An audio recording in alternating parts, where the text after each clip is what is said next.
Hey guys, Pete here. It's time for another update on all the news that is leaking out of the filming locations for Game of Thrones Season 7. This week the show started filming in Spain, where they're filming out in the open as opposed to the closed sets of Northern Ireland. I must stress the spoiler warning here. This video will contain mega spoilers for the upcoming season. If you don't want to hear speculation about who is going where and what is going to happen in Season 7, I suggest that you don't continue. My last video had a lot of leaked stuff, but Spain has provided a lot more info, including certain important cast members filming their scenes. You've officially been warned, so let's jump right in it. After my last video, some of you asked about Sansa, who hadn't shown up in the photos from Belfast yet. This week, she popped up on set wearing her red wig for the first time. We didn't get a lot of surprising info on what or who she was shooting with, but we did get some cool shots with Kit Harington and Bella Ramsey, who plays Lyanna Mormont. So the characters on the set at the same time as her were Davos, Jon Snow, Lyanna Mormont, Brienne, and Podrick. No shockers there, but still exciting that things are moving. Twitter user Yuckster also caught this photo at London City Airport. Tobias plays Edmure Tully, so he was returning from Belfast when this picture was taken. This means that we'll probably see Edmure in Season 7, which opens up a lot to speculate about. Do you think this means that Edmure's niece, Arya, might be paying him a visit now that she's assassinated the Freys who were holding him? We can't know for sure, but I, for one, am glad that we'll get to see some Edmure next season. The last big sighting from Belfast was Ellie Kendrick, who plays Mira Reed. This isn't that surprising since we pretty much knew she would be in the next season, but where she was shooting is exciting. These photos were taken at Moneyglass, which is the location that is the home to the Winterfell set. Watchers on the wall reported that unless Game of Thrones pulled a fast one and started to use the same site for other scenes after using it only for Winterfell for a long time, this would mean that Mira is arriving at Winterfell. Obviously, where Mira goes, we can expect Bran to go. So this could mean that Bran is going home. In the last video, I talked about how Bran would be shooting a scene with Dolorous Ed at the Wall, but wasn't sure if he would make it down to Winterfell or not. This isn't a full confirmation by any means, but it does seem more likely now. Of course, Bran and Mira could get separated or something like that, but let's keep in mind that Mira's role on the show is to travel with and keep an eye on Bran. I hope we see the Starks all together at Winterfell, so let's cross our fingers. The last little nugget from Northern Ireland is a photo of an unknown actor who could be playing an unknown character. If you guys have any ideas on who this might be, then let me know in the comments. Now on to the mega spoilers. The stuff that has come out of Northern Ireland has been interesting and pretty normal as far as what you expect to see during filming. The stuff in Spain, on the other hand, has been mind-blowing. I must give a lot of credit to the paparazzi because honestly, the pictures we've seen make it look as though you could just walk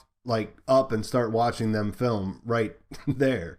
So much info has poured out of Spain this week that I should stress again, if you don't want some of the major story points spoiled for Season 7, stop watching now. These guys have pretty much been filming the crew filming the scenes. Since there's so much, I'll just start from the beginning of the week and bring you up to present because pretty much every day this week has provided at least one crazy revelation. The first pictures we got were of the crew setting up the different filming locations and getting things ready. The crew arrived early to prepare some of the rockiest shorelines of the Basque country, and on Tuesday the cast started showing up on set. Last video I talked about Dany treating with Davos and Brienne, which has been speculated about, but this time I can tell you for certain that Davos and Tyrion will be meeting on a beach. A local newspaper, El Correo, posted a video that shows the two characters having a conversation near a small boat. The clip's about 4 minutes long and we can clearly see both characters in their costumes. Tyrion has a new black look that is like what we saw Daenerys wearing when she made him her hand last season, and Davos, well, he's dressed like Davos. We can't really tell what they're doing, but it looks like Davos is getting set to leave, or maybe he just arrived in the small boat. The location of the meeting is pretty significant as well, since the most likely place they're shooting here is Dragonstone. I'm going to put out a separate video talking about Dragonstone's history later this week, but if you don't remember, this is where, Stannis used to be located. It's also the ancestral home of the Targaryens from the time they first came to the west, and it's where Daenerys was born. After the Tyrion and Davos scene popped up, things quieted down a bit, but lots of pictures started rolling out on Twitter from Zemea and a place I can't really pronounce, so I won't try, that's in Bermeo. This site is a small islet connected to the mainland by this cool looking bridge. It had been curious that while filming was getting ready to start, that there hadn't been much preparation, but on the day before the shooting was scheduled to start, a local news channel noticed that they added these beacons along the bridge, which is pretty much all it needed to look like something out of Game of Thrones. On the beach at Zemea, the crew was adding stone structures to make it look more like the other location, and we got a shot of them setting up to shoot around a cave. Again, all of this would indicate that Dragonstone is going to be where something goes down, but we're also going to see an unrelated scene being shot at these locations as well. On the same day, actors like Kit Harington and Natalie Emmanuel were spotted coming into town. At the very same time, reports from Muriola Beach, where the Davos and Tyrion scene was shot, started rolling in. Los Siete Reinos reported that the morning scene involved Davos, Tyrion, and Gendry. The first scene had them landing on shore, but later in the day they shot a separate scene that looked like it involved gold cloaks. Later, a video with raw footage of the scene emerged to provide a better idea of what was going on. It appears that Davos and Gendry are together preparing the boat to leave when the two gold cloaks come up. Davos demonstrates that the boat is innocently empty by pulling back the tarp. He appears then to bribe the gold cloaks or try to give them something, and they turn to leave, but just then Tyrion walks out and things change. The gold cloaks see Tyrion and come back. Perhaps they recognize him. He is a famous dwarf and a Lannister. And then Davos tries to talk to them again, but the guards are grabbing at their swords. That's when Gendry intervenes, picks up his warhammer from the boat, and starts striking them down from behind. Then Davos, Tyrion, and Gendry push the boat offshore and get the hell out of Dodge. Think about that for a second. You know who else used a warhammer? Gendry's freaking dad, King Robert Baratheon. How Gendry gets hooked back up with these guys is beside the point. He is savaging gold cloaks with a warhammer. Also, gold cloaks are from the City Watch of King's Landing. So this part of the beach isn't Dragonstone. Instead, it's probably on the shores of Blackwater Bay, which is where you would probably land if you were coming to King's Landing from Dragonstone. Later, some more news was confirmed about this scene by Los Siete Reinos again. Apparently, Davos does not attempt to bribe them with gold, but with some crabs that he promises are an aphrodisiac. This doesn't work, so Gendry has to whack them with his new warhammer, which we know is marked by the House Baratheon stag sigil. If there was any doubt that Gendry had forged it himself, well, that would indicate that he has. Furthermore, L7R has learned that this episode is the 5th of the season, which is only a few before the finale, and that it was directed by Matt Shakman. If this would have been the last news to come out of Spain, I would have felt pleasantly overwhelmed with all the leakage. But on the very next day, El Correo dropped even bigger bombs from the bridge where we saw they had installed those beacons. Over the next 2 days, this bridge at what looks to be Dragonstone had some very important characters spotted on it. First, we got some glimpses of the Dothraki with some added fur to their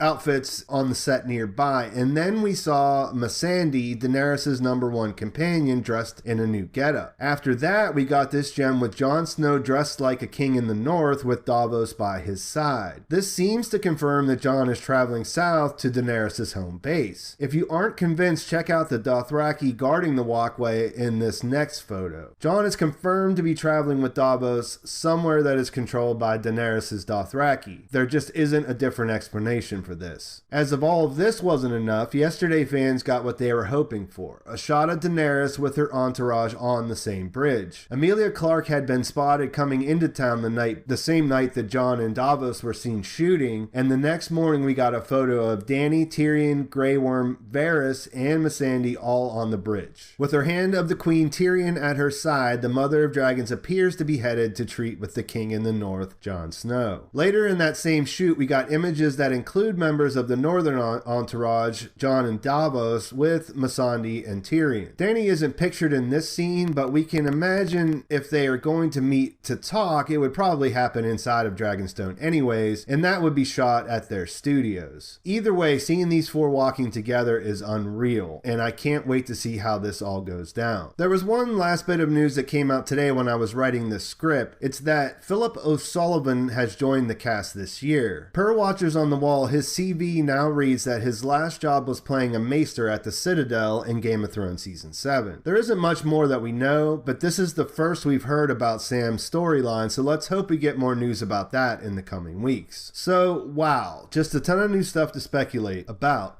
Plus, the crew is readying another beach location for new filming that will be starting this Monday coming up. It's almost hard to pick out what's most exciting out of this batch of stuff. I mean, obviously Dany and Jon coming together at Dragonstone is huge, but just think about the different reunions that are coming up for Tyrion. He's been gone from Westeros for some time and was on opposite sides of the Battle of the Blackwater against Davos. In fact, his wildfire tactic wiped out Davos' oldest sons, and they have some history. Also, he was close with Jon when he was at the Wall, so they haven't seen each other in quite some time either. I don't think the new stuff really changes much about what we've been talking about over the last couple months. One thing to think about, though, is Dragonstone has a dragon pit as well as King's Landing, so there is a possibility that the early rumors about Dany being at King's Landing might have been incorrect. I don't know, though. If Davos, Brienne, and Daenerys are supposed to meet up at a dragon pit, it's possible that Dany and Davos are there together meeting with Brienne. If Jon came south and Sansa was left to take care of things in the north, then it's possible this would be a coming together of the different factions in King's Landing, perhaps after Queen Cersei is removed from the throne. At this point, there is so much news swirling around, it's hard to keep it all straight. Even if we don't know how things are going to play out, we have a lot to think about before season 7 gets started. And we have Gendry forging a warhammer with the Baratheon stag on it. Let me know what you guys think in the comment. Where the hell has he been for like ever? Before I get going, I wanted to do another shout out for a YouTube channel for charity called Trial by Trivia. I'll put a link up top and in the description. It's a fun concept where you can go watch a live stream where the guys and girls ask questions and you can compete against other Game of Thrones fans in the trivia chat. It's a lot of fun, and they also put together tournaments pitting different YouTube creators against each other. They've asked me to participate in the next tournament, which will be teams, so hopefully whoever they pair me up with will be able to carry my ass, because their questions are really like episode specific and tough. Either way, you'll have the potential chance to see me get embarrassed on a live stream for charity. It's a win-win, really. Please like this video if you want to see more videos like it, and leave me some comments about your theories from all of what's come out this week, tinfoil or otherwise. Subscribe to my channel to keep up with all the latest news, and leave a comment to be eligible for my subscriber book giveaway. When I hit 18,000 subscribers, I will use a random comment picker to decide the winner, and I'll send that subscriber a copy of A Knight of the Seven Kingdoms by George R.R. Martin. You should also check out all of my other Game of Thrones Season 7 videos and comment on those for a better chance at winning. I'll link my Season 7 playlist right at the top here, and I just added a War for the Dawn video yesterday and one about Euron Greyjoy's history the day before that, so be sure to check those out. Thanks for watching. I'll talk to you soon.